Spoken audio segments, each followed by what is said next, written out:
Weight loss అవ్వాలి కానీ హెల్తీగా తినాలి. ఎలా? ప్రోటీన్ ఉండాలి, ఫైబర్ ఉండాలి, మన బాడీకి కావాల్సిన ప్రతి ఒక్క విటమిన్స్ ఉండాలి.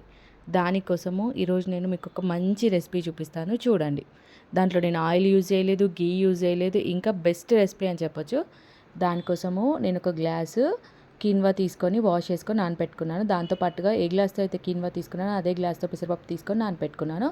ఇప్పుడు ఒక విజిల్ కుక్కర్ తీసుకొని అందులో నానపెట్టుకున్న కీన్వా పెసరపప్పు వేసుకోవాలి. అందులోనే నా దగ్గర ఉన్న అవైలబుల్ ఉన్న వెజిటబుల్స్ మెయిన్గా సొరకాయ వేసుకున్నాను. సొరకాయలో వాటర్ కంటెంట్ ఎక్కువ ఉంటుంది, ఫైబర్ ఎక్కువ ఉంటుంది, బెస్ట్ రెసిపీ అని చెప్పొచ్చు.